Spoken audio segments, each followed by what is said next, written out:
Hey guys, tonight we begin with something slightly less mathematical but arguably more useful if you ever find yourself without electricity, running water, or an understanding of modern plumbing, medieval survival techniques.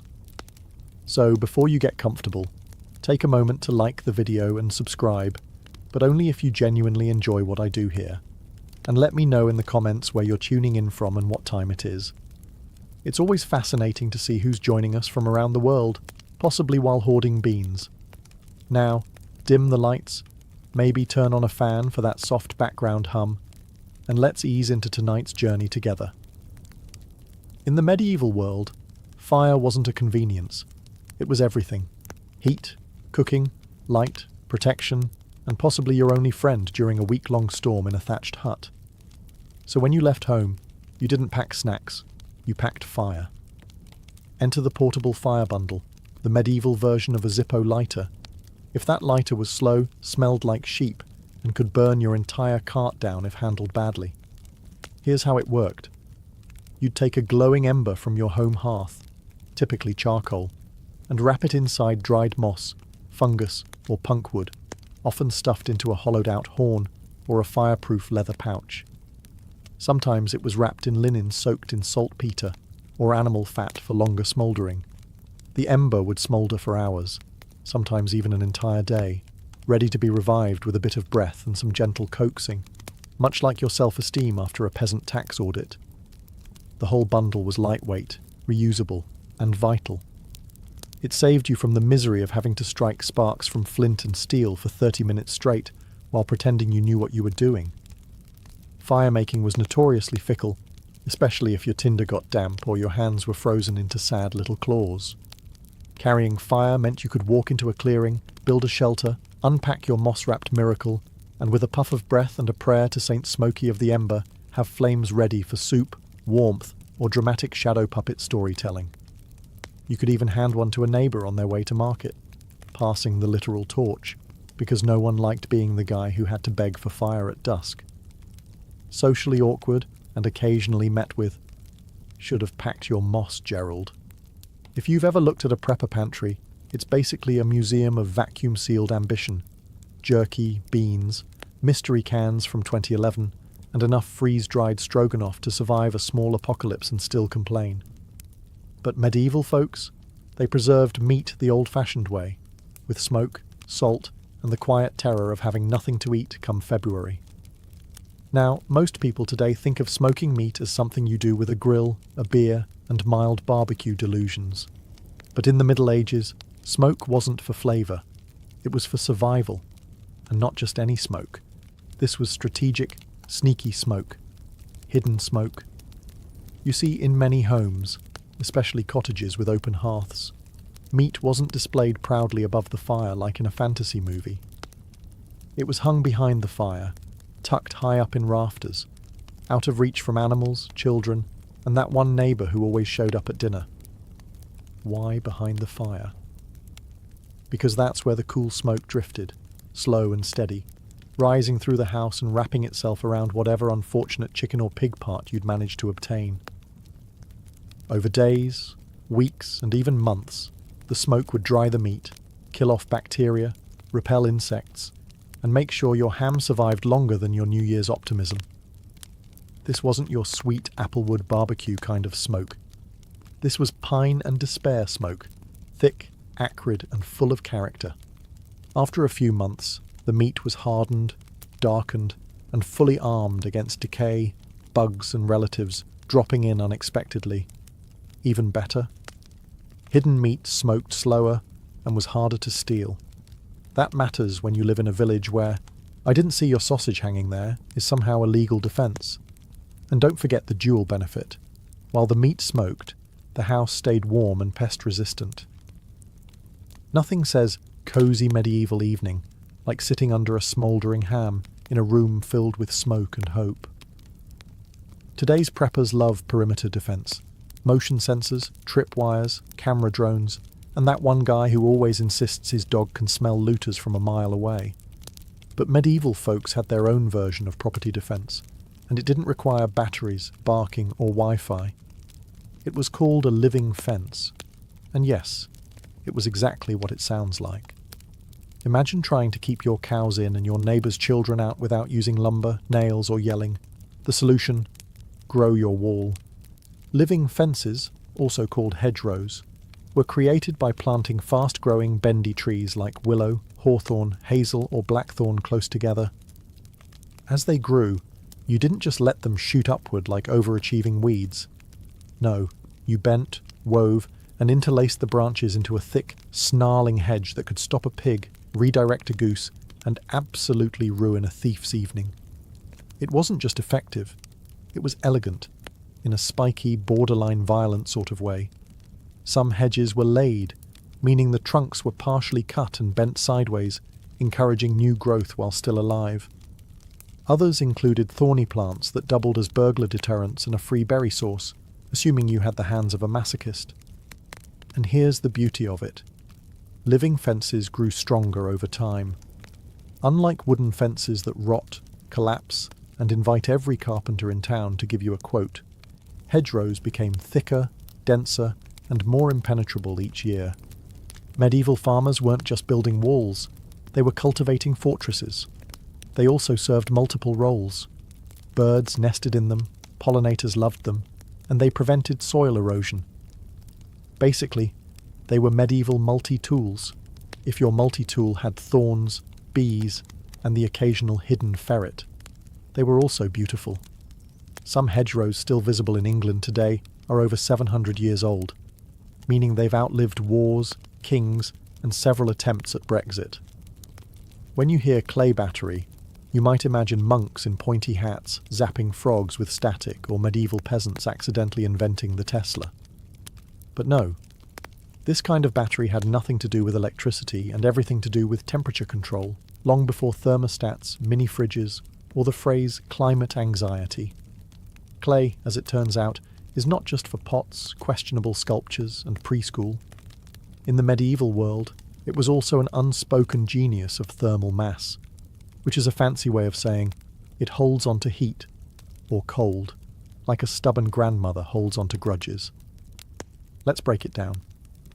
Medieval homes and food storage pits often used clay-lined vessels or walls to regulate temperature. In the summer, clay kept food cooler than the surrounding air. In the winter, it retained heat longer than most building materials. This wasn't science fiction, it was just physics with mud. People would store milk, butter, or stew in unglazed clay pots soaked in water. As the water evaporated from the porous surface, it cooled the contents, kind of like a medieval refrigerator, but cheaper, quieter, and less likely to make your leftovers taste like Freon. Some even buried clay pots in cellars or shaded pits, where the Earth's steady underground temperature helped preserve food, drinks, and sometimes Grandma's emergency apple pie. They could also be heated near a fire, then used to slowly release warmth through the night. Clay bricks were placed in beds, under cloaks, or even wrapped in wool and carried on wagons, the medieval equivalent of a hot water bottle, but earthier. And unlike modern batteries, these never exploded. At worst, they just cracked and quietly gave up. If you've ever cursed at a pan because your eggs decided to permanently fuse with it, you might appreciate Teflon. But if you lived in the Middle Ages, long before non-stick coatings and late-night infomercials, you relied on something far simpler and far more blister-inducing: friction glaze. Yes, medieval folks actually polished their cookware by hand to create a smooth, semi-resistant surface that helped reduce food sticking. It wasn't magic, and it wasn't perfect, but it worked surprisingly well, especially if your expectations were already shattered by a lifetime of cabbage-based disappointments. Here's how it worked. Pottery, especially cookware, was usually made of coarse clay, which is about as non-stick as sandpaper. But by rubbing the still damp pots with smooth stones, bone tools, or even hard wood, they compressed the surface, aligning particles and sealing pores. This painstaking polishing created a subtle shine known as a burnished glaze. Imagine someone spending half a day massaging a soup pot like it owes them money. That's friction glaze. Now, did this stop everything from sticking? No. This wasn't a miracle. It was medieval innovation. but it reduced food adhesion enough to make cleaning easier and stew less crusty. Some even coated their burnished pots with a thin layer of animal fat, then fired them to help seal the surface, a kind of prehistoric seasoning process. It also helped the pots last longer by making them more resistant to water and cracking. And for extra points, burnished pots looked nicer. In a time when most things were grey, wooden or dying, a shiny cooking pot was basically the medieval equivalent of kitchen bling. Of course, the process was labour-intensive, and likely gave many potters permanent shoulder problems, but it meant the difference between usable cookware and a vessel that turned porridge into plaster. Modern preppers might spend hundreds on titanium cookware or whatever the latest anti-stick miracle is. But medieval folks? They sat down, grabbed a rock, and just kept rubbing until the pot obeyed. Primitive? Maybe. Effective? Absolutely. Long before GPS, Google Maps, and that one friend who swears he knows a shortcut and absolutely doesn't, people had to navigate using their ears, especially in fog, or forests, or those charming medieval mornings when the mist was so thick you couldn't see your own cartwheel. Enter the lost art of sound navigation. Not a superpower, not echolocation by bat, but practical survival through careful listening. And frankly, we don't give our ancestors enough credit for this. These were people who could identify their village by the angle of a church bell and determine how lost they were by how many dogs were barking. Let's say you're travelling on foot. No compass, no landmarks, just fog, mud, and a deep suspicion that you're walking in circles. You'd tune your ears to the bells, church bells, cowbells, even strategically placed clappers or gongs in certain regions. Towns often rang their church bells not just for mass, but as auditory lighthouses. Sound that cut through the mist and reminded you that civilization still existed. Somewhere. Herds were often equipped with cowbells or sheep bells, not just so you could find them again when they wandered off to commit mischief, but so you could follow the noise back home, assuming you didn't follow the wrong herd and end up in Gerald's pasture again. Forests and passes sometimes had wind chimes, clanging pots, or drums hung from trees to help mark trails. A clatter on the wind meant you were going the right way, or at least a way that someone had gone before and possibly survived. Fishermen used horns and echoes to find harbour entrances. Travellers would shout, clap, or bang sticks to judge distances by echo return. Primitive sonar minus the wetsuit. Even taverns helped. Many had musicians or loud gossip that spilled into the street like a beacon of ale-fueled safety.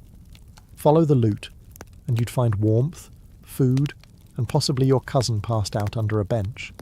Like you lived in the Middle Ages and wanted to keep your teeth from rotting out of your skull prematurely, you had one go-to, charcoal. Not toothpaste, not floss, just burned stuff. Medieval people didn't exactly have Colgate. What they had was charred wood, ground into powder and mixed with salt, dried herbs, or crushed shells, applied directly to the teeth using fingers, sticks, or in the case of the particularly fashion-forward, a rag tied around a twig. This rustic blend became a sort of tooth scrub that could polish enamel, remove food build-up, and maybe, if the saints were kind, delay total tooth collapse until your 40s. Now, was it pleasant? Absolutely not. Rubbing gritty ash against your teeth feels exactly how it sounds, like chewing sand during a bonfire. But it was better than the alternative, which was to let plaque party freely until your gums staged a violent revolt. Charcoal also had mild antibacterial properties, meaning it helped fight bad breath. Sort of. Fresh breath in the medieval context meant you could speak within 3 feet of someone without causing tears. Some recipes added mint, rosemary, or sage, not for effectiveness, but for the illusion of hygiene.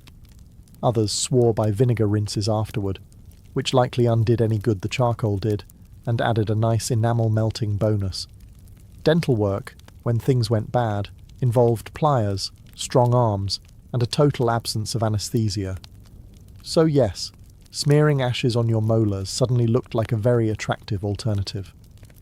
Today, charcoal has made a comeback in hipster toothpaste and spa treatments. But let's be clear, medieval folks didn't use it to be trendy. They used it because the only other option was having your teeth pulled by a guy named Bartholomew who also sharpened knives. Let's be honest, modern housing is mostly drywall, concrete and IKEA furniture that collapses if you even think about leaning on it wrong. But medieval peasants, they built homes out of sticks, mud, straw and sheer optimism. The method? It was called wattle and daub, which sounds like a quirky folk band, but was actually the backbone of everyday survival architecture. Here's how it worked. First, you start with wattle, which is just a fancy word for woven branches, twigs, or long flexible sticks. Think basket weaving, but taller, colder, and way more likely to collapse on your goat.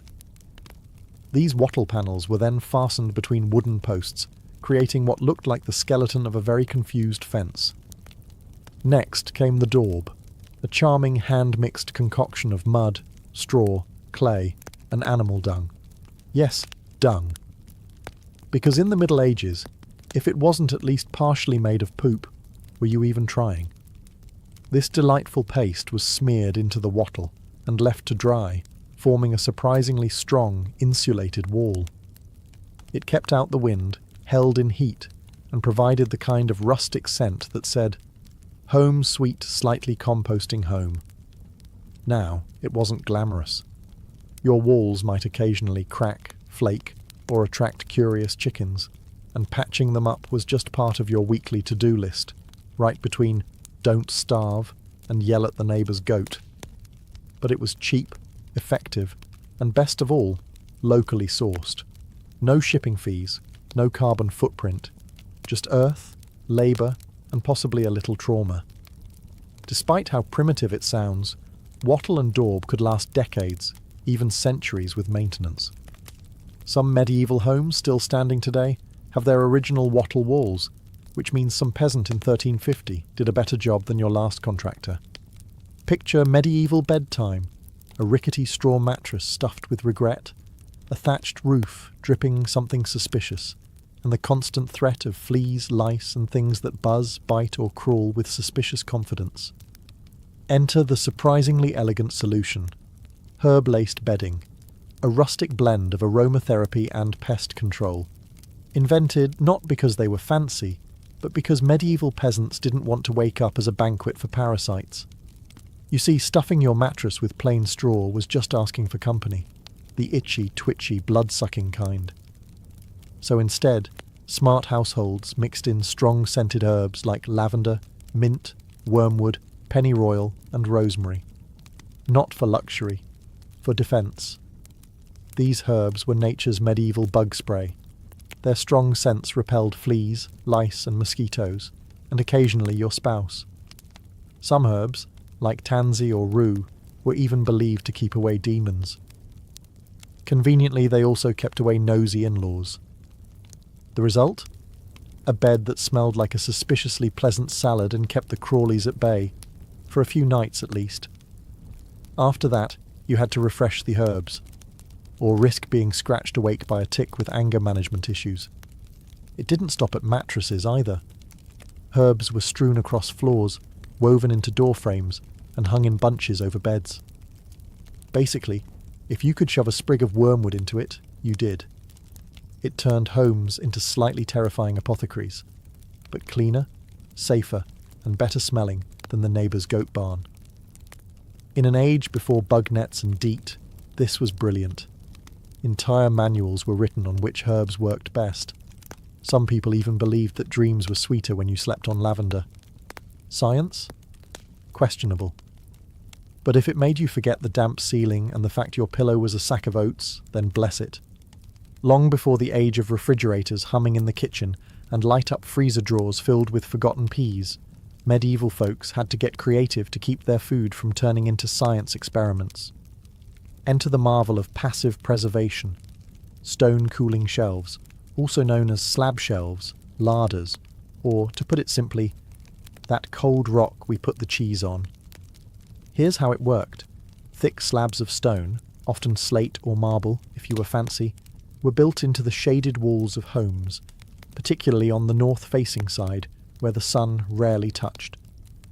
These stone shelves absorbed the naturally cooler temperatures of the earth and surrounding air, creating a sort of ambient cold zone, basically a medieval version of a mini-fridge, but with less noise and more spiders.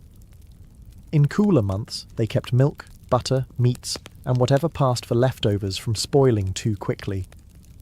Even in warmer weather, the stone remained cooler than the air, thanks to its thermal mass, which is science speak for rock doesn't care how hot it is outside. No cords, no motors, no light bulb to shame you at 2 a.m. Just stone, shade, and sheer hope. Some homes even had entire stone pantries or cold rooms with thick walls and earthen floors.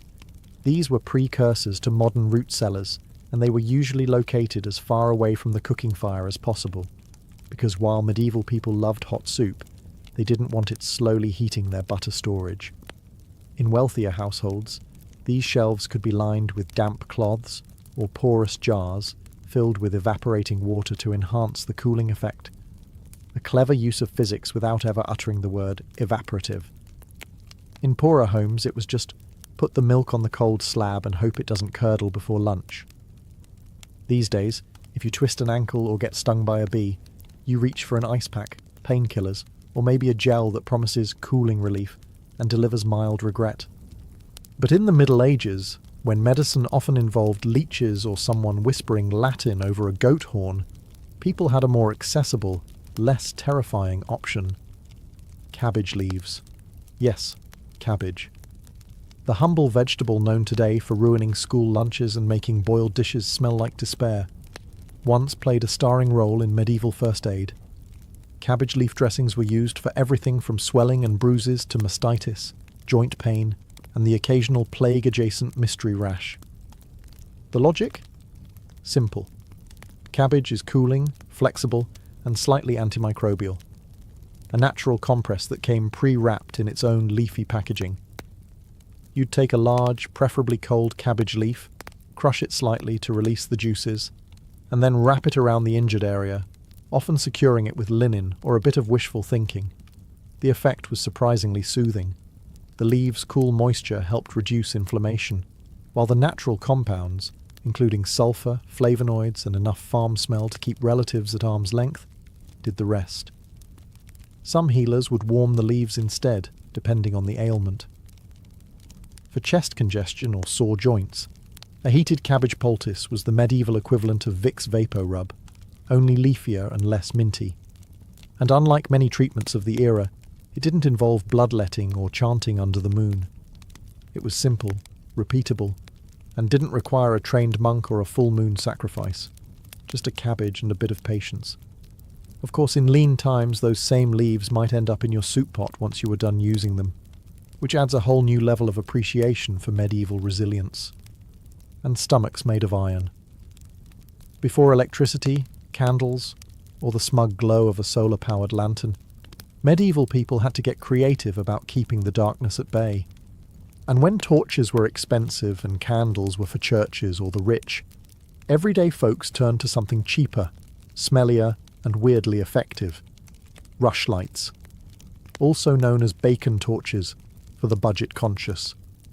So what exactly is a rushlight?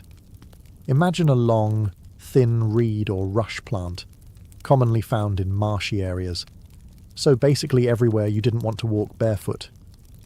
These rushes were dried, peeled, and then soaked in animal fat, usually bacon drippings, mutton tallow, or anything vaguely greasy and not immediately needed for dinner. The result? A slow-burning, semi-flammable wick that could be propped up in a metal clip and lit like a candle. The light wasn't exactly romantic. It sputtered, smoked, and had all the charm of a bacon-scented fire hazard. But it worked, and in the Middle Ages, that was good enough. Each rushlight could burn anywhere from 10 to 30 minutes, depending on how well it was soaked and how thick the rush was. If you needed more time, you lit another one. If you needed better light, you moved closer. And if your rushlight went out in a drafty room, well, welcome to the fun world of medieval darkness. Rushlights weren't just for lighting, though. They were timers, too. Need to boil something for half a rushlight's length? Done. Want to see how long it takes Gerald to return from the alehouse? Light one and count. They were cheap, fast to make, and surprisingly sustainable, assuming you didn't mind your house smelling faintly like fried pig and marsh water. Today, we store butter in refrigerators, plastic tubs, or inside artisanal wooden churns if you're really committed to pretending you live on a Victorian dairy farm. But in the Middle Ages, refrigeration wasn't an option. So, naturally, someone looked at a swamp and thought, yeah, let's put the dairy product in there. And thus, bog butter was born. Bog butter is exactly what it sounds like. Butter, or sometimes lard, that was buried in a peat bog. Why a bog? Because, despite being full of mud, insects, and things that probably hiss when disturbed, bogs are cold, oxygen-poor, and acidic. Nature's least inviting but surprisingly effective preservation chamber. People would take large quantities of butter, wrap them in cloth, bark, or even wooden barrels, and bury them deep in the peat, and not for a few hours. We're talking months, years, or in some cases, centuries. Archaeologists in Ireland have found bog butter over 3,000 years old. That's right. Some ancient Celtic peasant's forgotten snack is now in a museum instead of on toast. The cold, airless bog kept bacteria and fungi from spoiling the butter, and the tannins in the peat helped prevent oxidation. The result? A weirdly preserved lump of dairy that, according to brave modern taste testers, smells like cheese, smoke, and earthy regret. Now, was this the go-to for your everyday kitchen butter? No. This was long-term, survival mode storage, likely used for winter rations, tribute, or that cousin who always came uninvited in spring asking for food. Burying your butter in a bog also had the benefit of security. Want to keep thieves away? Hide your valuables in a freezing ankle-deep mud pit. No one's digging for breakfast in that. If you're imagining medieval people living in cosy hobbit holes with rustic larders and shelves of neatly labelled preserves, think again. Food storage was often less Pinterest and more, please don't let this go rancid before winter kills us all. And one of the cleverest solutions? Hollow trees? Yes, the original pantry that grew itself, required zero carpentry, and came with built-in camouflage. Hollow trees were surprisingly common across the medieval countryside. Whether naturally formed from age, lightning, rot, or over-enthusiastic squirrels, these cavities became impromptu storage units for peasants, travellers, and anyone with something perishable and no better options. Need to stash cheese, dried meat, or apples away from the house? Shove it in a tree. Want to keep food from being stolen by the neighbour's goat, or worse, the neighbour? Tree. Travelling through the woods and need a cold place to store that questionable pheasant you found? Tree. The interior of a hollow tree provided shade, insulation, and natural concealment. The thick bark and enclosed cavity kept temperatures relatively stable and helped slow spoilage. Not ideal for long-term preservation, but perfect for short-term storage, especially in cooler months. Some even lined the inside with leaves, moss, or bark to keep things dry and add a touch of that rustic medieval feng shui. Others placed food inside ceramic or leather containers before tucking them into the hollow, which at least gave the illusion that squirrels weren't licking your dinner. It wasn't just for food either. Hollow trees were also used to hide valuables, weapons, herbal remedies, and in a pinch, small children, during raids, not as a babysitting technique. A good tree could be the difference between starving and surviving, or at least the difference between cold cheese and suspiciously warm cheese. In the survival world, eating bark is usually code for things have gone very wrong. But in the Middle Ages, it was actually a legit survival food. Introducing bark bread, a medieval delicacy that says, I didn't starve, but I did chew a pine tree. During times of famine, which was often, peasants turned to the forest, not for game or mushrooms, too seasonal, too poisonous, but for tree bark. Specifically, the inner bark, or cambium, from pine, birch, or elm trees. This isn't the tough outer stuff, it's the soft, moist layer just beneath that was shaved off, dried, ground into flour, and mixed into bread dough. Was it delicious? No. Was it nutritious? Actually, surprisingly, yes. Bark contains fibre, trace minerals, and complex carbs. It kept people alive when grain stores were empty, taxes were due, and the cows had mysteriously stopped producing milk, probably unionizing. Most recipes mixed bark flour with whatever was available, acorns, nettles, actual flour if you were lucky, and baked it into flat, chewy loaves that looked like bread and tasted like forest. But when your choices were bark bread or becoming bark yourself, you chose carbs. Some people even toasted or roasted the bark before grinding it, which gave it a smoky flavour, or at least distracted from the fact that you were eating tree. And it wasn't just for peasants. During sieges and harsh winters, entire communities relied on bark-based food to survive, sometimes even taxing how much cambium you could harvest from communal forests. Too much bark collection, and the tree died. Not enough, and the villagers did. So if the world ends and you're standing in the woods, no food in sight, don't panic. Just look for a birch, channel your inner peasant, and remember, you can totally eat that. In the land between the Tigris and Euphrates, beauty was a daily devotion. Ancient Mesopotamians didn't just groom themselves, they ritualized it. For them, cleanliness and adornment were signs of civility, favour with the gods, and even political status. You weren't just putting on a face for the world, you were preparing yourself for divine observation.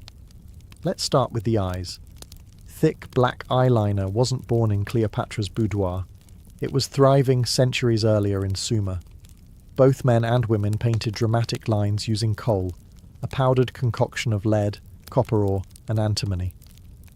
While this might horrify modern dermatologists, they believed it protected them from evil spirits, and, more practically, from the desert sun's glare. Their skincare routine would make modern influencers pause. Crushed semi-precious stones were mixed into oils to exfoliate and brighten the skin. Mud from the riverbanks, full of minerals, was smeared onto the body in thick, cooling layers. After it dried, it was gently scraped off, leaving the skin smooth and luminous. Yes, the first clay masks were less spa day and more ancient science. Hair removal was another ordeal. Using sharpened seashells or early tweezers, they plucked, scraped, or burned off body hair. Smoothness was equated with refinement and with godliness.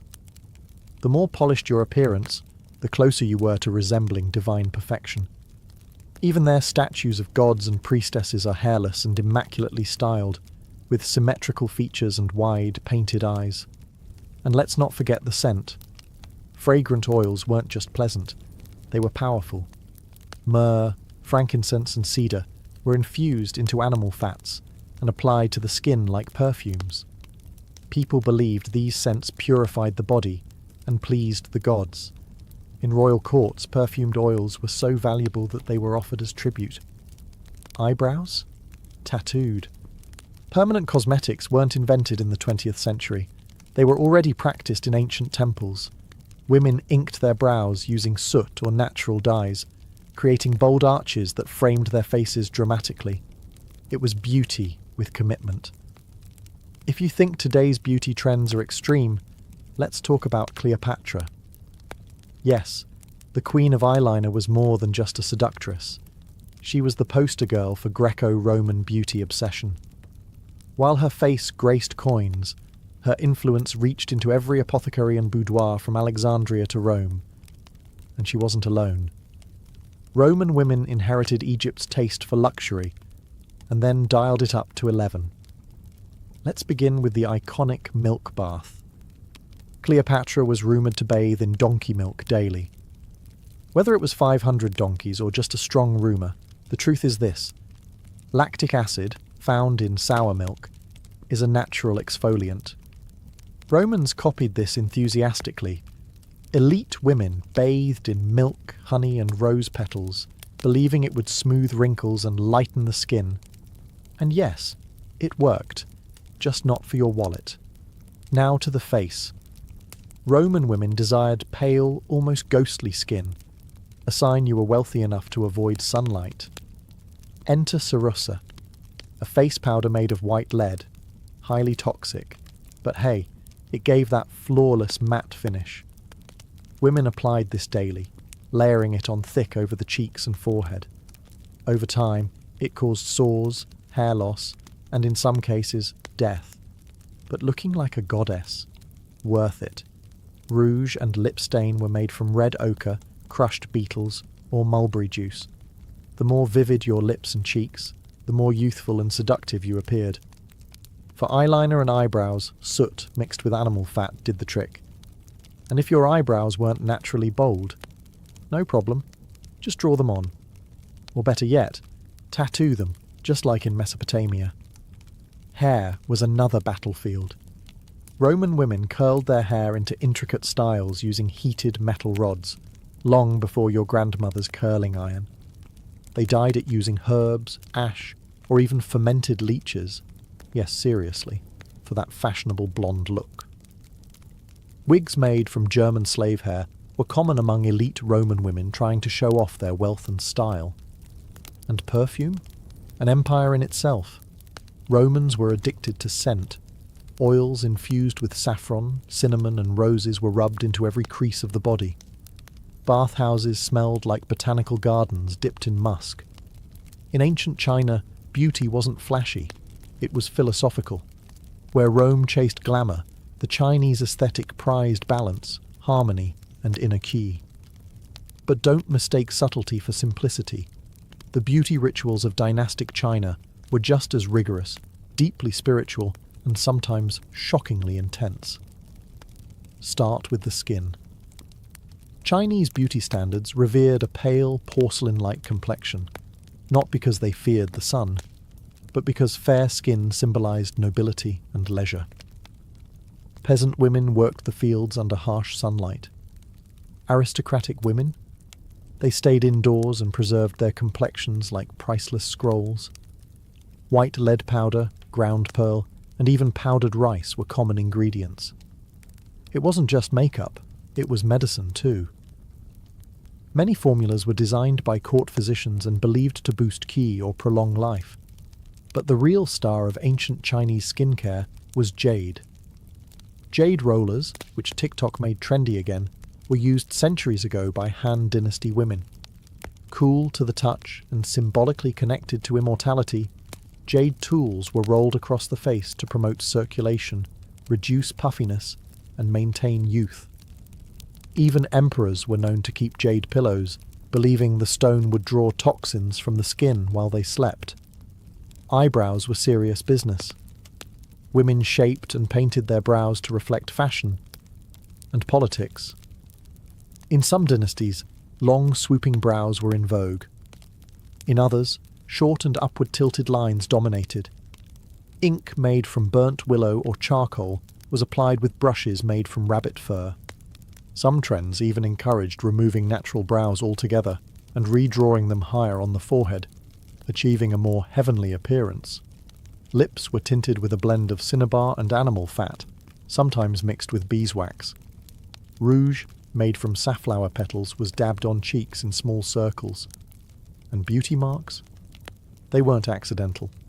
Some women painted tiny black dots near their lips or eyes, considered flirtatious symbols of charm and mystique. Hair care was a daily ritual. Women used fermented rice water and camellia oil to wash and nourish their hair, which they often grew down to their knees. Elaborate updos, held in place with jade pins and golden combs, weren't just about style. They were a declaration of status, elegance, and cultural refinement. To the ancient Chinese, beauty wasn't loud or lethal. It was meditative, disciplined, and symbolic. It was artful restraint paired with quiet power, written not in words, but in the soft glow of powdered faces and the curve of a perfect brow. If ever there was a time when beauty killed, literally, it was the Renaissance. In the courts of Italy, England, and France, women weren't just enhancing their appearance, they were slowly poisoning themselves in pursuit of perfection. The goal? A glowing, alabaster white face with blood-red lips and high, delicate brows. The method? A chemical cocktail that would terrify a modern dermatologist. Let's start with the most infamous, Venetian ceruse. This was a luxurious face paste made from white lead and vinegar. It gave a smooth, bone-white finish, hiding blemishes and wrinkles. Queen Elizabeth I wore it religiously. Under candlelight, it gave a luminous glow that made skin look porcelain. But the downside: skin corrosion, paralysis, tooth decay, and, eventually, death. It was the Renaissance equivalent of a slow-drip time bomb. But wait, there's arsenic too. For women who wanted to brighten their complexion or lighten freckles, arsenic wafers were sold as miracle pills. Swallowing small doses supposedly gave the skin a translucent look. It also caused vomiting, kidney damage, and internal bleeding. But beauty waits for no one, not even your liver. Eyebrows were plucked into thin arches, or removed entirely. A high, rounded forehead was fashionable, so women sometimes shaved their hairlines an inch or two to create the illusion of a larger brain, and therefore higher virtue. Balding was rebranded as high status. Cheek colour came from crushed berries, cochineal bugs, or vermilion. Lips were painted with similar mixes. Some women used mercury-based red dyes, which added a seductive pop of colour and irreversible nerve damage. Flushed cheeks were not just pretty, they indicated youth and vitality, something aristocrats cherished in an era of short lifespans. And the smell? Cloying. Fragrances made from ambergris, musk, and civet were worn not just for allure, but to mask the unwashed reality beneath layers of toxic cosmetics. After all, bathing was still viewed with suspicion in many parts of Europe. Hair? Golden locks were ideal, especially in Italy.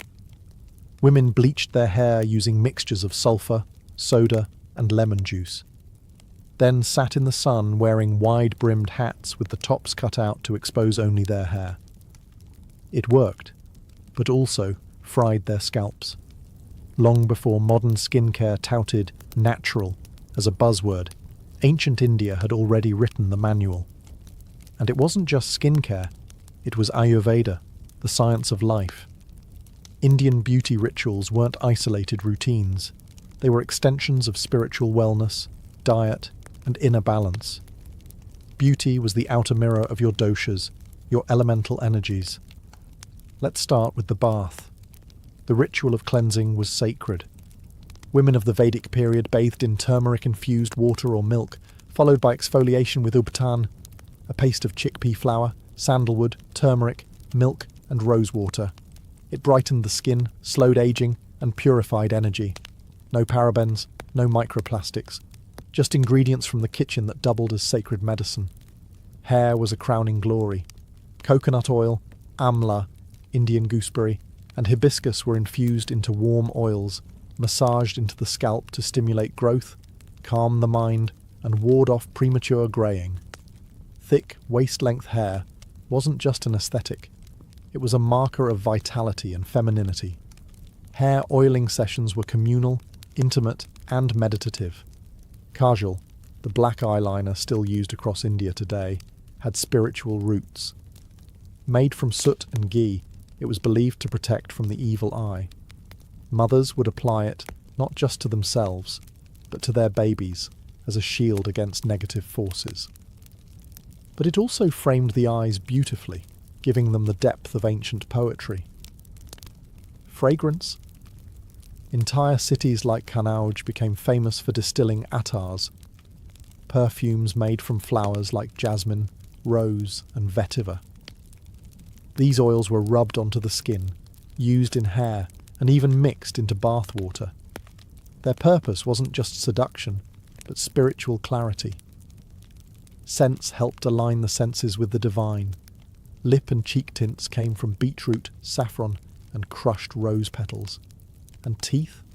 Cleaned with neem sticks and charcoal long before plastic toothbrushes arrived.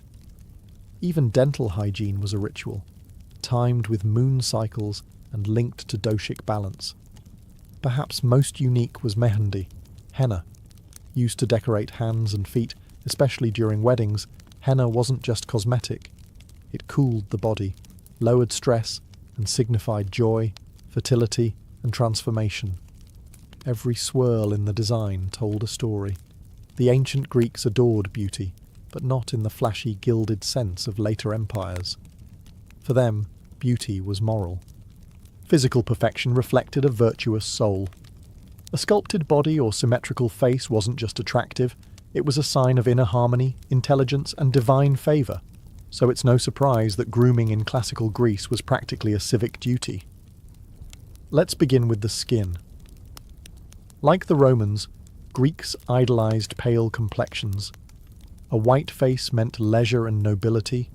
A tanned face meant you worked outside, which was for slaves and peasants. To achieve this ghostly ideal, Greek women used powders made from white lead, again, chalk or crushed seashells. These powders weren't subtle. In fact, some women layered them so thickly that they cracked when they smiled. But hey, beauty is sacrifice. Red lips and cheeks came from mulberries, red iron oxide, or even wine dregs. The richer the red, the more desirable the look. However, application had to be light. Heavy makeup was frowned upon. A modest flush meant good health and chastity.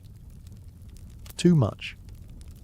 That was associated with prostitutes, known as hetairae, who famously used richer rouge and elaborate cosmetics to entertain philosophers and statesmen alike. Hair care was no afterthought. Greek women prized long, wavy hair, often styled in braids, buns, or knots, and held together with ivory or bronze pins.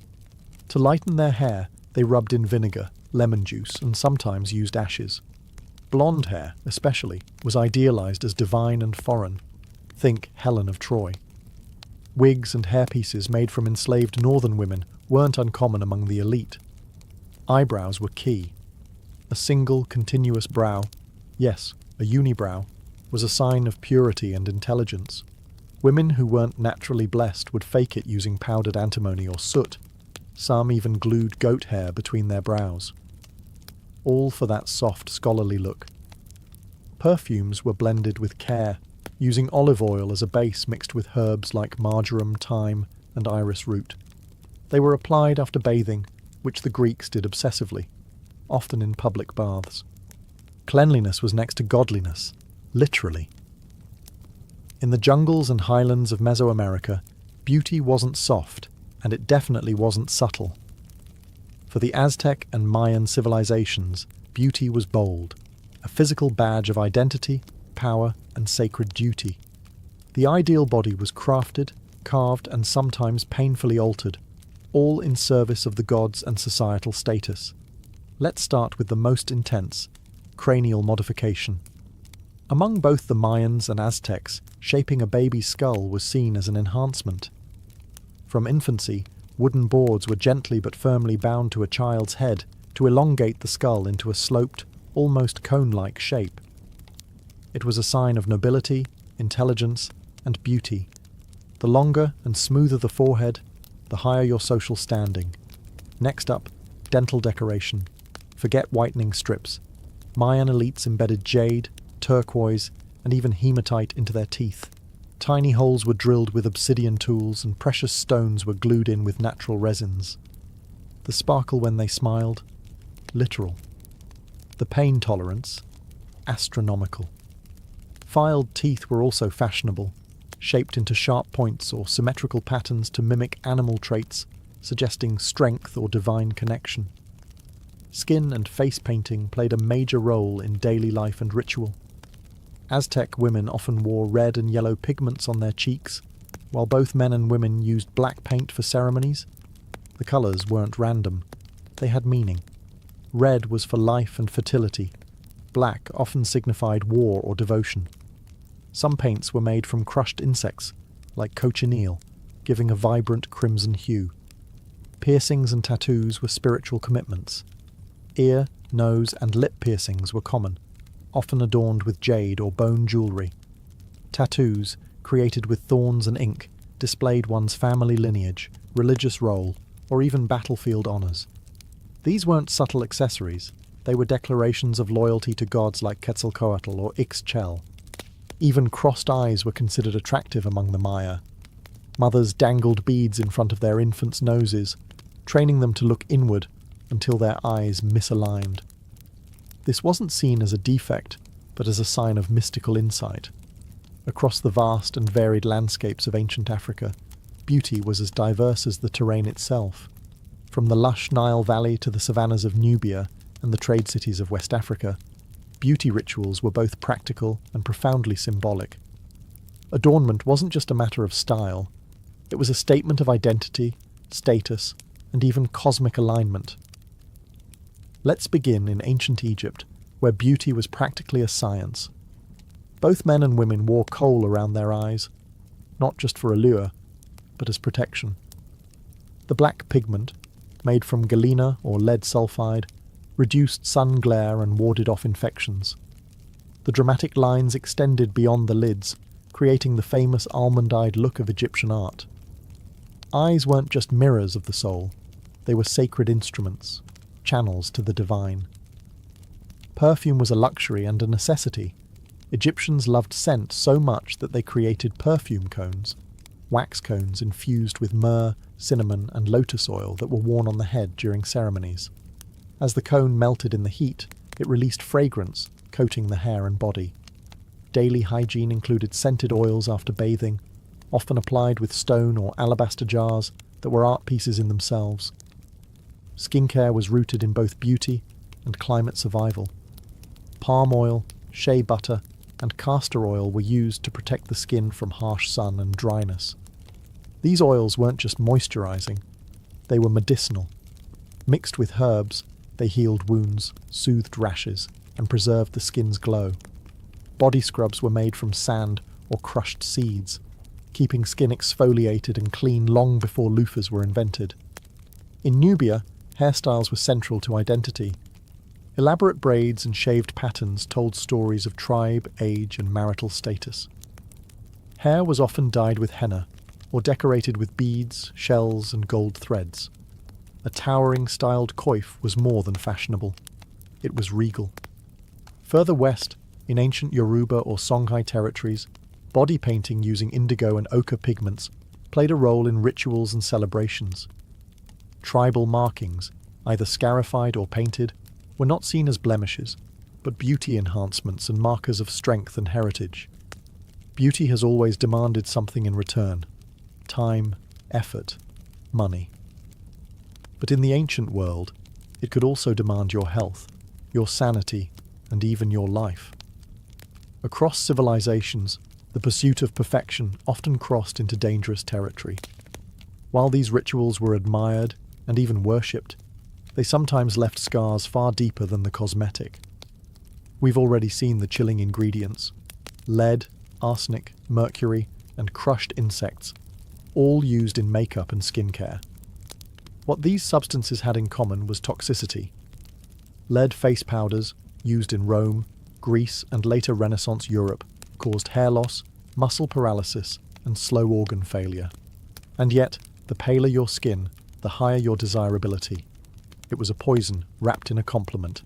In ancient China, women of the elite class once bound their feet from an early age in pursuit of the so-called lotus foot, an ideal that symbolized grace and obedience. Though foot binding became more dominant during later dynasties, early iterations of similar practices already existed. The result was permanent deformity. But it wasn't considered cruelty, it was considered beauty. Let's not forget the ritualized pain of tattoos, piercings, and body modifications. For the Maya and Aztecs, inserting jade into your teeth or reshaping your skull was seen as a mark of honor, but the risk of infection, pain, and permanent damage was high. Likewise, in ancient African and Middle Eastern cultures, scarification was a sign of strength and beauty, but involved cutting intricate patterns into the skin, often without antiseptics. Even perfumes could be dangerous. In Egypt, perfume cones often included ingredients like cinnamon oil, which in high concentrations can burn the skin. And since bathing with water was a luxury, heavy oils could trap dirt and bacteria, leading to infections. Cosmetics and treatments weren't regulated or standardized. One person's beauty secret was another's slow demise. And since many rituals were passed down by word of mouth or inscribed in secretive texts, Misinformation was as common as vanity itself. In every culture, the pursuit of beauty reflected the values of the time: power, divinity, nobility, virtue. But the cost? It was often paid in silence. The scars were hidden beneath powders, perfumes, and elaborate hairstyles. Long before Monopoly ruined family dinners, the people of ancient Mesopotamia were already obsessed with board games, especially one called the Royal Game of Ur. Discovered in the 1920s by British archaeologist Sir Leonard Woolley in the Royal Cemetery of Ur, this game dates back over 4,500 years. But it wasn't just some idle diversion tucked away in a dusty corner. It was sacred, symbolic, possibly even cosmic. The game's board itself is a masterpiece, a small rectangular box with 20 decorated squares made of lapis lazuli, shell, and red limestone, inlaid in bitumen. Imagine something that looked less like a toy and more like a divine artifact. Players moved their pieces using tetrahedral dice, four-sided pyramid shapes, to race from one end of the board to the other. The goal? Get all 7 of your pieces off the board before your opponent. Sounds simple enough, but the deeper you look, the more layered it becomes. Some scholars believe the layout represents a spiritual journey, a metaphor for the soul's progress through fate and chaos. The middle squares were thought to be dangerous or magical, places of chance, protection, or divine judgment. In this view, winning wasn't just about luck. It was about navigating the cosmos wisely, like threading a needle through the will of the gods. And speaking of gods, yes, they were involved. Clay tablets from later periods describe how people used the game for divination. Scribes would consult dice throws and interpret them as omens, using the game as a sort of oracle. Think of it as ancient tarot by way of competitive backgammon. The Royal Game of Ur wasn't just played in temples or palaces. Versions of it have been found as far away as India and Egypt, suggesting it spread along trade routes and captivated multiple cultures. It may have been the first truly international board game, long before chess or checkers were even invented. For the ancient Sumerians, playing the Royal Game of Ur wasn't merely about killing time. It was about confronting fate, testing divine favour, and perhaps glimpsing the hidden structure of the universe. It was a game, yes, but also a ritual, a race, and a rehearsal for eternity. Senet wasn't just a board game, it was a passport to the afterlife. Played as early as 3100 BCE, Senet appears in tomb paintings, funerary texts, and even on the laps of pharaohs like Tutankhamun. To the ancient Egyptians, Senet wasn't merely for entertainment. It was a ritual simulation of the soul's journey through the underworld, where every move on the board could echo through eternity. The Senet board consisted of 30 squares, arranged in 3 rows of 10. Each player had 5 or 7 pieces, and the object was to move them across the board and safely off the final square. The twist? Movement was determined by casting sticks or bones, which acted as rudimentary dice. But luck alone wouldn't win you the game. Strategy and timing were essential. What began as a casual pastime soon gained spiritual weight.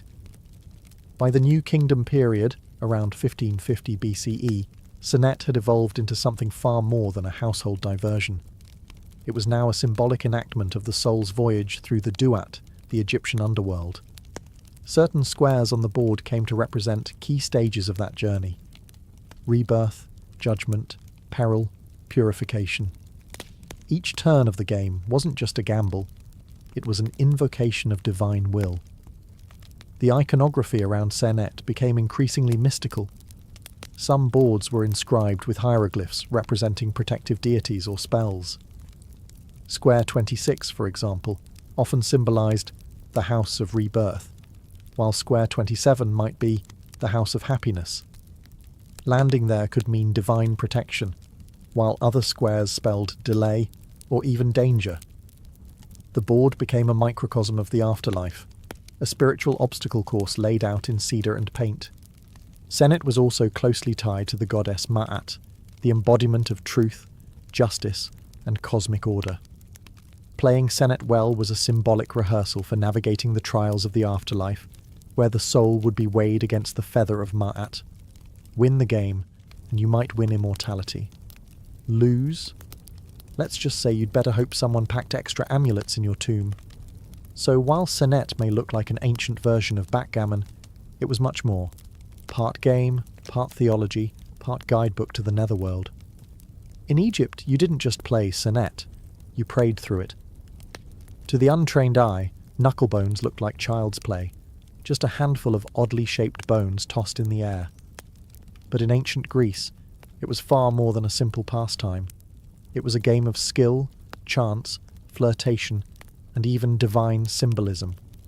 Whether in bustling Athenian marketplaces or quiet temple courtyards, knucklebones clattered across stone floors, echoing laughter, rivalry, and ritual.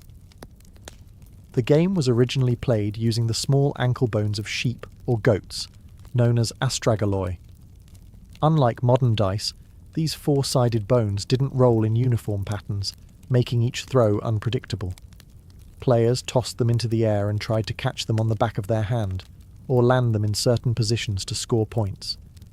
The rules varied by region and era, but the thrill was universal. It wasn't just kids who played. Adults, particularly women, adored it.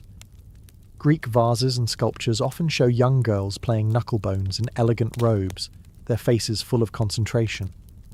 For many, it was a game of elegance and dexterity, a kind of ancient fidget spinner meets social ritual. In fact, it was sometimes used as a courtship display, where a graceful throw might catch the eye of a passing suitor. But there was also something deeper. The astragaloi were often linked to fate and the gods. Each side of the bone had a name and a numerical value, which made them ideal for both gaming and divination. A good throw might be interpreted as a sign from the gods, perhaps even a message from Apollo or Hermes. And if you threw 4 of the same side? That was the coveted Venus throw, a win so perfect it was said to be touched by divine favour. The game also had strong ties to death and the afterlife. Knucklebones were often placed in graves as toys or tools for divination in the next world. Some believed spirits could play through them, or that they helped the dead predict the future. Eventually, the game evolved. Greeks began casting knucklebones made of bronze, glass and ivory. But the core appeal remained. It was easy to learn, hard to master, and steeped in mystique. In Greece, knucklebones were more than a game. They were flirtation, fate, and fun, all rolled into a single toss. If chess is war on a board, then ludus latrunculorum was Rome's declaration of battle. This ancient Roman game, often shortened to latrunculi or the game of little soldiers, wasn't just a way to pass time in a villa courtyard. It was an intellectual sparring match, a brainy rehearsal for real-world conflict. To play it well was to think like a general. The exact rules of ludus latrunculorum have been lost to time, but enough fragments, wooden boards, clay pieces, and literary references remain to paint a compelling picture.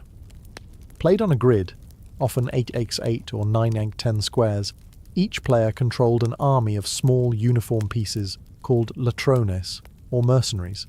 The objective? Outmaneuver your opponent and capture their pieces by surrounding them. No dice, no luck, just cunning. What made it thrilling was its subtlety. This wasn't a race game like or Senet. It was tactical, demanding foresight and psychological warfare. Players would bait, feint, and trap, just like in actual military campaigns. Roman authors like Varro and Ovid mention it as a pastime favoured by both soldiers and statesmen. Some saw it as a test of character, others just liked humiliating their friends in front of a crowd. Interestingly, the game wasn't confined to the elite. Latrunculi boards have been found scratched into stones, floors, and even rooftops across the Roman Empire, from Britain to Egypt. Soldiers played it while stationed on the frontier. Merchants played it between negotiations. It transcended class and culture, offering both escape and strategic training. The pieces themselves varied. Simple pebbles, carved ivory tokens, or glass counters. Some boards featured special squares, possibly fortresses or thrones, where key captures could occur. Scholars debate whether a single king piece existed in some versions, But regardless, the game rewarded ruthless logic over brute strength. Roman poets often used the game as a metaphor. Losing a piece was like losing favour in court. Getting surrounded, like political betrayal. Even the gods were said to play versions of it, suggesting that strategy was not just human, but divine. Ludus Latrunculorum may be extinct, but its spirit survives in modern games like chess and checkers. It was Rome's intellectual bloodsport, a game where victory meant more than bragging rights. It meant superiority of mind. Before Senet reigned supreme in ancient Egypt, there was Mayhen, a mysterious, spiral-shaped board game named after a protective serpent god. Mayhen wasn't just a game. It was a riddle wrapped in mythology, strategy, and ceremony. While the exact rules have vanished into the sands of time, the surviving boards and game pieces suggest that Mayhen was more than just recreation. It was cosmic symbolism in motion. The board itself was striking. A coiled serpent, its body segmented into rectangular spaces, spiralling inward toward the head. The serpent, Mayhen, was believed to protect the sun god Ra during his nightly journey through the underworld. So in essence, each game was a reenactment of a divine voyage. Players navigating the coils of danger, transformation, and rebirth. The pieces discovered alongside Mayhen boards include small lion-shaped tokens and round marbles or spheres. Scholars believe each player controlled a set of marbles that travelled through the serpent's body, possibly escorted or threatened by the lion figures. The lions may have acted as guardians, obstacles, or even competitive attackers. While it's unclear exactly how movement worked, it likely involved dice or casting sticks, as with other Egyptian games. What makes Mayhen so fascinating is its rapid disappearance. Popular during the Old Kingdom, around 2600 to 2300 BCE, it abruptly vanished from records and archaeological finds by the Middle Kingdom. Why? No one knows. Some theorize that its religious associations fell out of favour. Others believe it was simply overshadowed by Senet's growing role in funerary rites. Either way, Mayhen became a relic, leaving behind only beautiful serpent-shaped boards and silent, lion-headed pieces. Its presence outside Egypt is equally intriguing. Similar spiral boards have been found in Cyprus and the Levant, suggesting the game, or at least its imagery, travelled through trade or conquest. Did it retain its symbolic meaning in foreign lands? Or was it stripped of myth and reduced to a puzzle? The evidence doesn't say, but the mystery only adds to Mayhen's allure. In the end, Mayhen was more than a pastime. It was a walk along the divine spine of a serpent, a metaphor for protection, risk, and the eternal cycle of life and death. To play it was to enter a spiral, one where each move echoed with myth. Long before the Vikings wrote sagas or carved runestones, they played Tafel, a family of asymmetric board games that mirrored their brutal world of raids, sieges, and survival. From frozen longhouses in Norway to trading ports in Ireland, Tafel games were spread across the Norse world, sharpening minds as much as swords. These were not gentle pastimes. Tafel was warfare, distilled into strategy, deception, and calculated risk. The most famous version is Hnefatafl, or King's Table, played on a square grid that varied in size, most commonly 11x11 or 13x13. The asymmetry is the game's signature. One player commands a king and a small group of defenders in the centre of the board. The other controls a larger army of attackers on the edges. The king's goal? Escape to a corner square. The attacker's goal? Capture the king by surrounding him on all four sides. There are no dice, no luck, only logic, planning, and brute positional play. And just like in Viking raids, the odds are not even. The attackers outnumber the defenders 2-1, forcing the king's player to think like a desperate leader, constantly evading, redirecting, and outwitting the enemy. Tafel boards were often carved from wood, antler, or even stone, with intricate grid patterns and stylized playing pieces. Wealthier warriors might own versions made of glass or bone, with figures shaped like warriors, kings, or dragons. The boards were portable, easy to carry on longships, and the rules, though regional, shared the same heartbeat: conflict. It wasn't just entertainment. Tafel trained Viking minds for real-world leadership and ambush tactics. It taught when to retreat, when to sacrifice, and how to think several moves ahead. In an age where alliances shifted like wind on the fjords, the ability to anticipate your opponent could mean the difference between glory and death. Tafel was so embedded in Norse culture that even Christian missionaries used it to connect with pagans, sometimes replacing the king piece with a bishop. But as chess spread into Scandinavia during the medieval period, Tafel began to fade, seen as a relic of the old gods. By the 12th century, it was nearly extinct, though echoes of it still survive in regional games like Tablet. In its prime, however, Tafel was more than a board game. It was a Viking battlefield, just quieter, cleaner, and played with bone instead of blood. In the grand courts of ancient India, amid elephants, incense, and sacred chants, a game was being played, not just for fun, but for fate. Pachisi, known as the national game of India, was more than just a pastime. It was a cosmic dance of karma, kingship, and calculated risk. With origins dating back to at least the 6th century CE, and possibly earlier, Pachisi was a favourite of emperors, especially the legendary Akbar the Great, who didn't just play it, he lived it. The game board is shaped like a giant cross, symbolising the 4 cardinal directions and the intersection of fate. Each arm of the cross forms a path of squares, converging at a central square, representing the throne or home. Players race their 4 pieces around the board, trying to return them all to the centre before their opponents. The twist? Movement is determined by throwing 6 or 7 cowrie shells, not dice. The number of shells landing open side up dictates the movement. So every turn blends chance, choice, and divine whim. But Pachisi isn't just about movement. It's about capture. Land on an opponent's piece, and you send them back to the beginning. Timing, positioning, and bluffing are everything. A rash move can lead to disaster. A patient strategy can dominate the board.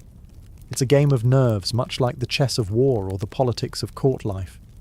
And yes, it was played in real life. Literally. Akbar famously built a massive courtyard version of the board at Fatehpur Sikri, where real people dressed in colour-coded clothing acted as game pieces. He played from above, moving human tokens with royal authority. It was spectacle, statecraft, and spiritual theatre all rolled into one. Pachisi's symbolic layers run deep. The cross-shaped board reflects the intersection of Dharma, duty, Artha, prosperity, Karma, desire, and Moksha, liberation. Success requires not just skill, but alignment with universal order. A good game, like a good life, balances risk and restraint. Later, British colonists adapted Pachisi into Ludo, flattening its symbolism into something more digestible. But the original game remains a masterpiece of ancient Indian thought. Pachisi was more than a race. It was a lesson in destiny, patience, and the subtle dance of karma across a board, where every throw mattered. If you were an Aztec, rolling the bones wasn't just a gamble, it was a spiritual transaction. Patoli, one of Mesoamerica's oldest known games, was part gambling, part ritual, and part cosmic drama. It was played everywhere, from humble village corners to the great temples of Tenochtitlan, and always under the watchful eye of the gods, especially Macuilxochitl, the patron of games, dance, and excess. The game board was simple in appearance. A cross-shaped grid, typically drawn on mats, stone, or even carved directly into temple steps. It contained 52 spaces, mirroring the Aztec calendar cycle of 52 years. This wasn't accidental. Time, fate, and cosmic cycles were embedded in every square. Players began with 6 beans marked with dots, functioning like primitive dice. These were thrown to determine how many spaces a player's token could move. Each player had a set of markers, often stones, bones, or carved figurines, that they maneuvered around the board in an effort to complete a circuit before their opponent. But Patoli wasn't just a race, it was a duel. Land on an opponent's piece and you could send it back to the start, or worse, eliminate it completely. But danger worked both ways. Certain squares were penalty spaces, tied to bad omens, where landing meant forfeiting progress, or goods. That's right, goods. Because Patoli wasn't just played for pride, it was a full-blown gambling event. Players bet everything from food and blankets to gold dust, jade, and even slaves. High-stakes games could get intense. Spectators would gather, cheering or jeering, and priests sometimes oversaw matches to ensure fairness and spiritual propriety. Players made offerings to Mkwilxochitl before major games, asking for luck or forgiveness in case of loss. To play Patoli was to risk not only wealth, but divine disfavour. The Spanish, upon arriving, were horrified. They saw Patoli as a gateway to vice and paganism. Gambling was outlawed and boards destroyed. But the game lingered in memory, passed on secretly, or morphed into less dangerous variants. What made Patoli unique wasn't just its mechanics, but its fusion of luck, strategy, and cosmology. The board was a miniature universe. Each throw was a spin of fate, and every game mirrored the eternal gamble between order and chaos, life and loss. To modernize, games are usually seen as leisure, something to unwind, compete, or kill time. But in the ancient world, games were often sacred. They weren't just entertainment, they were mirrors of the cosmos, training grounds for rulers, and rehearsals for death, fate, and rebirth. Across civilizations, from Mesopotamia to Mesoamerica, play was never just play, it was ritual in disguise. Take Senet and Patoli, for instance. These weren't casual pastimes. They were embedded with religious meaning, often played in temples, tombs, and ceremonial contexts. Senet boards were found in the tombs of Egyptian pharaohs, not as toys but as tools to guide the soul through the duat, the underworld. Winning a Senet game wasn't about outsmarting your opponent, it was about proving your spiritual readiness for the afterlife. Likewise, in the Aztec world, Patoli was played under divine surveillance. Mkwilxochitl, the god of games and excess, demanded offerings and observance. The throws of beans weren't just lucky or unlucky, they were messages from the gods, signs of favour or punishment. Losing your possessions could be seen as karmic justice. Winning, a momentary alignment with cosmic forces. Even more abstract games like Mayhen and Pachisi carried rich symbolic weight. Mayhen reenacted the serpent god coiled around the sun god Ra during his nightly journey through the underworld. Every movement on the board symbolized protection, progress, or peril. Pachisi, with its cross-shaped layout, wasn't just about reaching the center. It was a model of dharma, karma, and moksha, the entire spiritual cycle rendered in cowrie shells and tokens. And the role of games in education and warcraft can't be overstated. Games like Ludus Latruncalorum and Tafel weren't just distractions for soldiers. They were tactical simulations. Emperors, generals, and young nobles played them not just to win, but to learn. Games trained the mind to anticipate moves, counter threats, and balance aggression with strategy. They forged leaders in silence, away from the battlefield. So whether they were rolled in temples, chanted in courts, or carved into stone, ancient games served multiple roles. They amused, yes, but they also taught, healed, judged, and prepared. They connected humans to the divine, players to fate, and time to eternity. In the ancient world, when you sat down to play, you weren't escaping life. You were living it deeper. Mary Wollstonecraft. Godwin entered the world on August 30th, 1797, with more pressure in her first breath than most feel in a lifetime. She was born into an intellectual earthquake. Her parents, Mary Wollstonecraft and William Godwin, were two of the most radical thinkers of their time. Her mother was the author of A Vindication of the Rights of Woman, a fiery feminist treatise that dared to argue women were rational beings worthy of education and equality. Her father was a political philosopher and novelist who rejected monarchy, organised religion, and traditional marriage.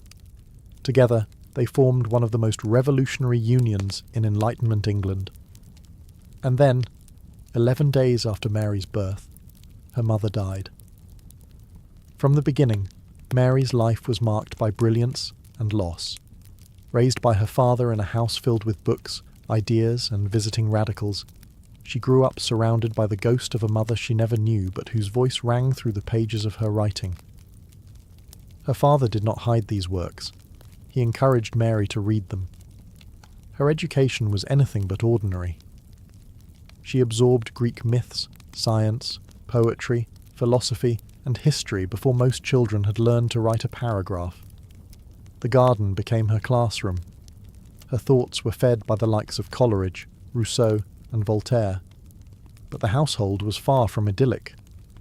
William Godwin eventually remarried, and Mary's relationship with her stepmother, Mary Jane Clairmont, was cold and contentious.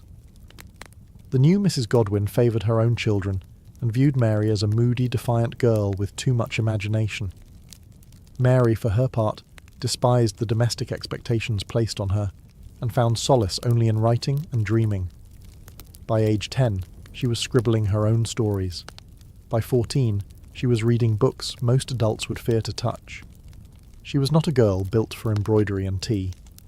She was a storm, quietly gathering strength. Mary's childhood, framed by the ideals of political revolution, personal freedom, and feminist rebellion, laid the foundation for a life unlike any other. Her origins were haunted by death, defined by genius, and forged in fire. She was not simply her parents' daughter. She was already becoming something stranger and far more powerful. Mary Shelley, the future mother of science fiction. In the summer of 1814, Mary Godwin, just 16 years old, did something that would ignite scandal across literary London. She ran away, but not alone. She eloped with the already married, wildly idealistic poet Percy Bysshe Shelley, a man 5 years her senior, who was both her father's admirer and his greatest disappointment. What began as a romantic rebellion would soon unravel into grief, exile, and artistic fire. Mary met Percy in her father's home, where the poet often visited to debate philosophy and pay homage to Godwin's writings. But it was Mary, not her father, who enchanted him. Quiet yet intense, she shared Percy's fascination with liberty, science, and the supernatural. They read together by her mother's grave in St. Pancras churchyard, where she would often retreat to be near the woman she'd never known. It was there, between headstones and candlelit books, that their love story began. Their departure was abrupt and reckless. Mary, Percy, and Mary's stepsister Claire Clairmont left England and sailed across the Channel to France with barely a change of clothes and no clear plan. Percy abandoned his pregnant wife Harriet, a decision that would haunt all of them. The trio wandered through revolutionary France and Switzerland on foot, writing in their journals by day and sleeping in flea-bitten inns by night. Their money ran out quickly, forcing them back to England in disgrace. What followed was a spiral of hardship. Percy's creditors hounded them. Mary's father, once the voice of free love, shunned her, and the children began to die. Mary gave birth to a daughter who died within weeks. "Dream that my little baby came to life again," she wrote in her journal. "Awake and find no baby."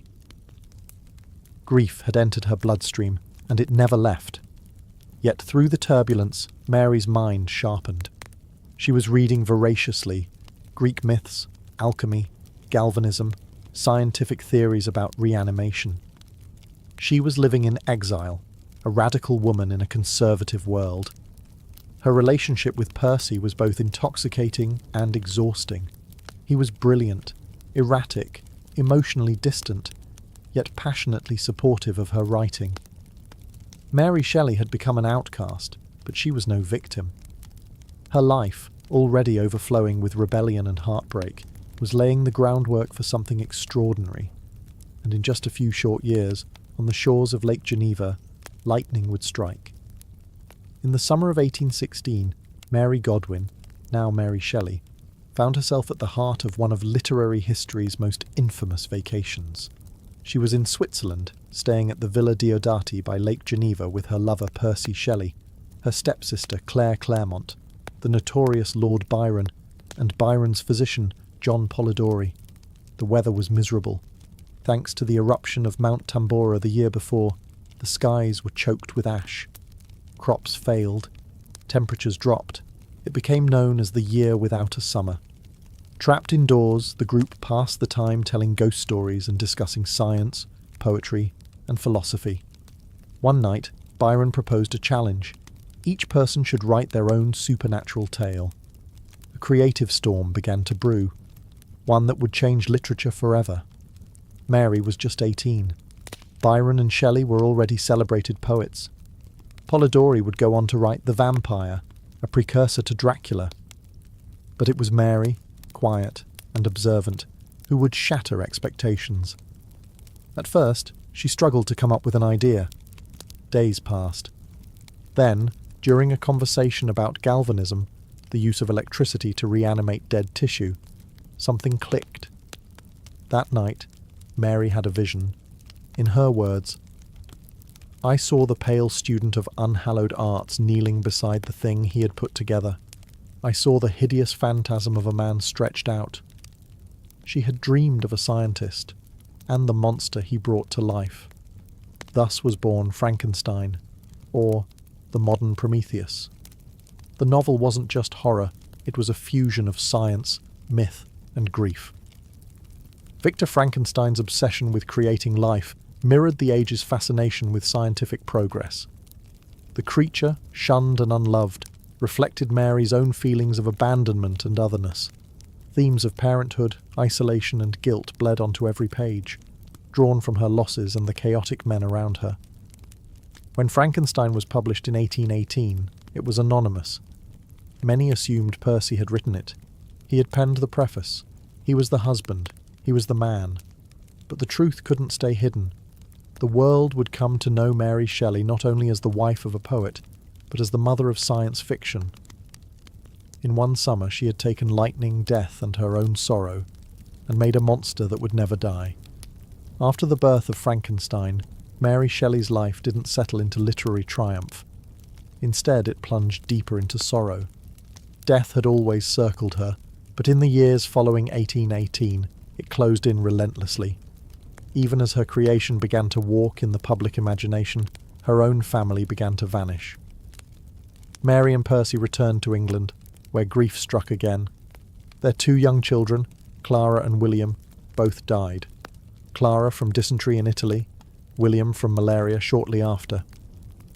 Mary was devastated. She had now lost 3 children in as many years. The pain was bottomless. She wrote, "I am not now in a state to be comforted." She isolated herself, her mind darkened by nightmares, and her health began to deteriorate. Yet amidst the sorrow, a glimmer of life emerged. In 1819, she gave birth to her only surviving child, Percy Florence Shelley. He would become her anchor in the years to come, but even he could not shield her from the next blow. In 1822, tragedy struck again, this time brutally and suddenly. Percy Shelley drowned in a storm while sailing off the coast of Italy. His body washed ashore, unrecognizable except for a volume of Keats's poetry in his pocket. Mary was just 24 years old, widowed, broke, and emotionally shattered. She had lived through the deaths of 3 children, her half-sister Fanny's suicide, the suicide of Percy's estranged wife Harriet, and now the drowning of the love of her life. It was a gothic horror no fiction could rival. Yet somehow, she endured.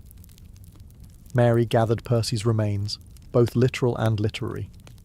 She preserved his poems, his reputation, and even allegedly kept a piece of his calcified heart wrapped in silk, stored in her writing desk. Grief was no longer just a companion, it was her constant muse. And through it all, she kept writing. Her pen became her lifeline. She composed Valperga, a historical novel, The Last Man, a post-apocalyptic vision of plague and isolation that eerily mirrored her own desolation, and she edited and published Percy's works, ensuring his legacy wouldn't drown with him. Mary Shelley didn't just survive tragedy, she absorbed it, transformed it, and turned it into art. Love had defined her early years, but now loss would shape her myth. By the mid-1820s, Mary Shelley was alone in a way few young women of her era could imagine. At just 28, she had already buried most of the people she had loved: her parents, her children, her half-sister, her husband. What remained was her pen, her son Percy Florence, and the crushing weight of legacy. She was no longer the radical teenager who fled England for love. She was now a widow, a single mother, and a woman surrounded by ghosts. And yet, she endured. Financially unstable, Mary relied on her writing to survive. But Victorian society wasn't kind to women who had lived too much. She was judged not only as a female author, but as the scandalous wife of a controversial poet. Publishers wanted her to be palatable, respectable.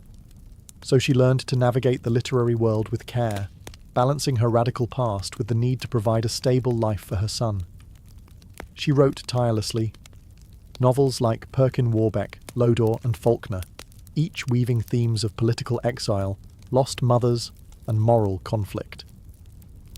They weren't as revolutionary as Frankenstein, but they reflected her evolving perspective, less idealistic, more grounded, and deeply introspective. She also produced biographies, travel journals, and countless editorial projects, including the monumental task of preserving and promoting Percy Shelley's poetry. She shaped his legacy with the same diligence she once used to shape her stories. But Mary wasn't simply a caretaker of memories. She remained intellectually sharp, politically engaged, and fiercely protective of her privacy. She rejected multiple marriage proposals. She refused to publish gossip or expose secrets. She maintained friendships with writers, philosophers, and publishers, but trusted very few. Her greatest devotion was to her son, Percy Florence. She ensured he received the best education, protected him from scandal, and gave him the quiet life she herself had been denied.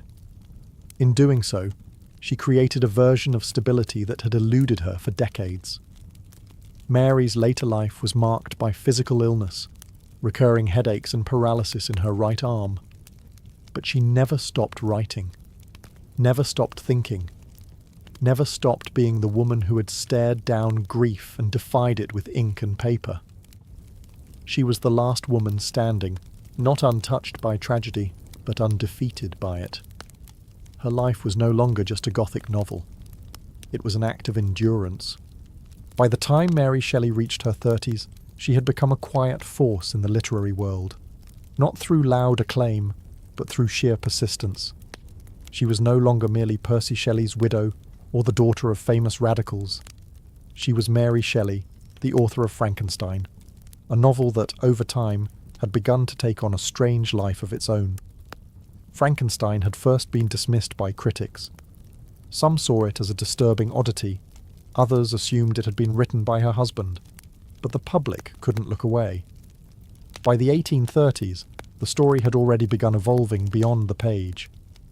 Theatre adaptations sprang up across Europe, including The Popular Presumption, or The Fate of Frankenstein, which portrayed the creature as a mute brute, far from Mary's eloquent tragic original. Still, it proved the novel's cultural power. Her monster was no longer just hers, it belonged to the world. And with that came something extraordinary. A new genre was beginning to form. Frankenstein had unknowingly birthed science fiction. Long before Jules Verne and H.G. Wells, Mary Shelley had asked the terrifying question, what happens when man plays God? She had fused Gothic horror with Enlightenment-era science, threading human tragedy through speculative imagination. It wasn't just a horror story, it was a warning. Mary herself didn't claim to have invented a genre. In fact, she rarely called attention to herself at all. But scholars now regard her as the mother of science fiction, a title she earned not through intention, but innovation. She had taken the anxieties of her era, about science, morality, motherhood, and death, and moulded them into a timeless parable. As she edited Percy's works and navigated the male-dominated publishing world, Mary quietly influenced generations of thinkers.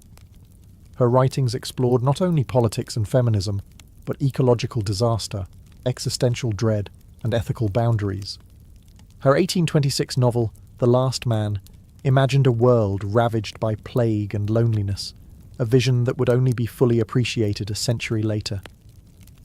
Though ill for much of her later life, she never stopped engaging with the world through her writing.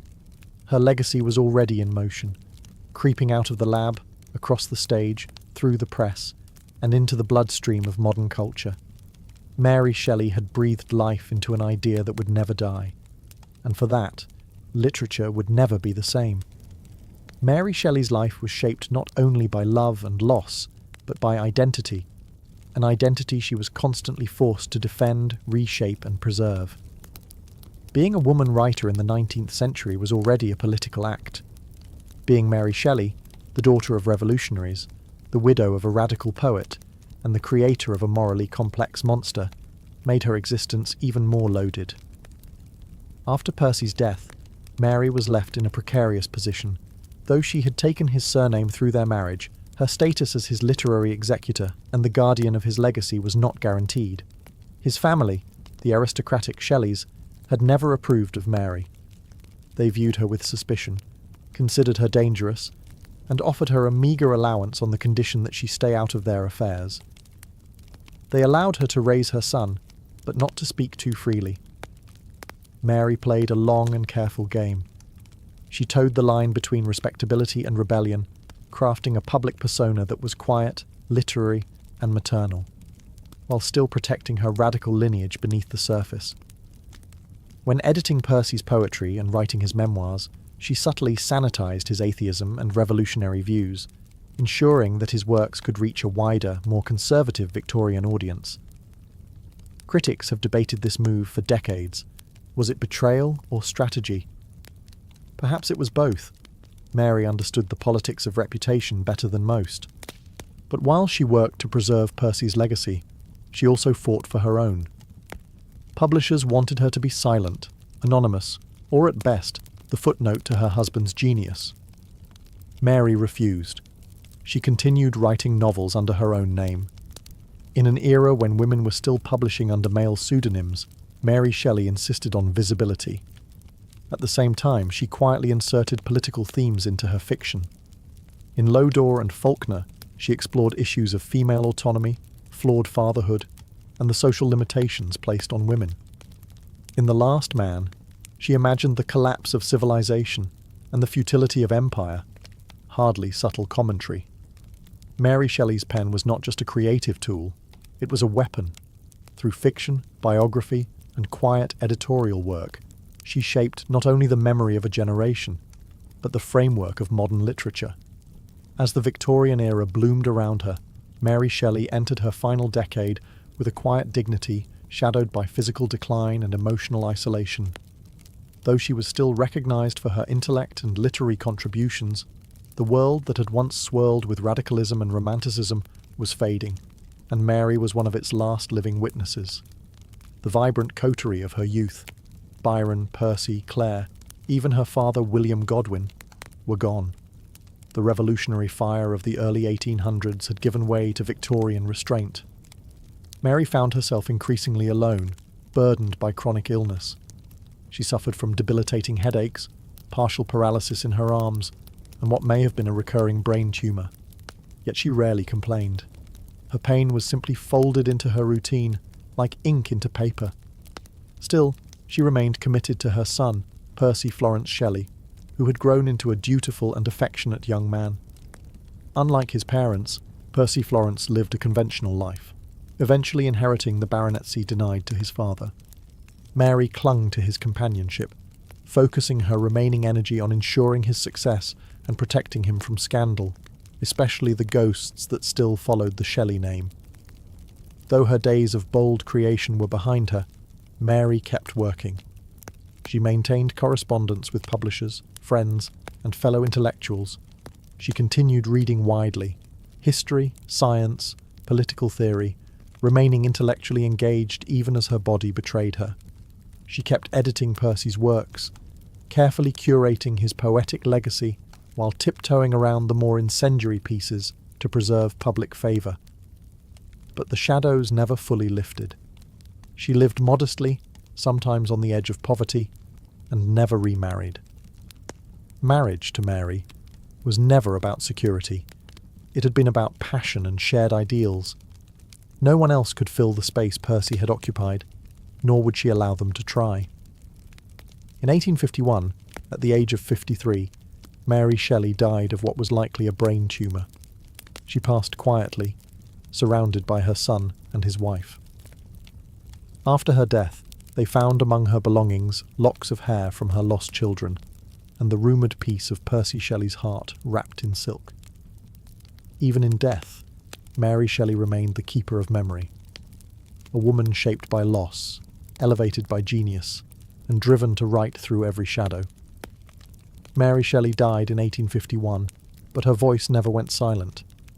In the decades that followed, her work, especially Frankenstein, grew beyond her wildest imagination.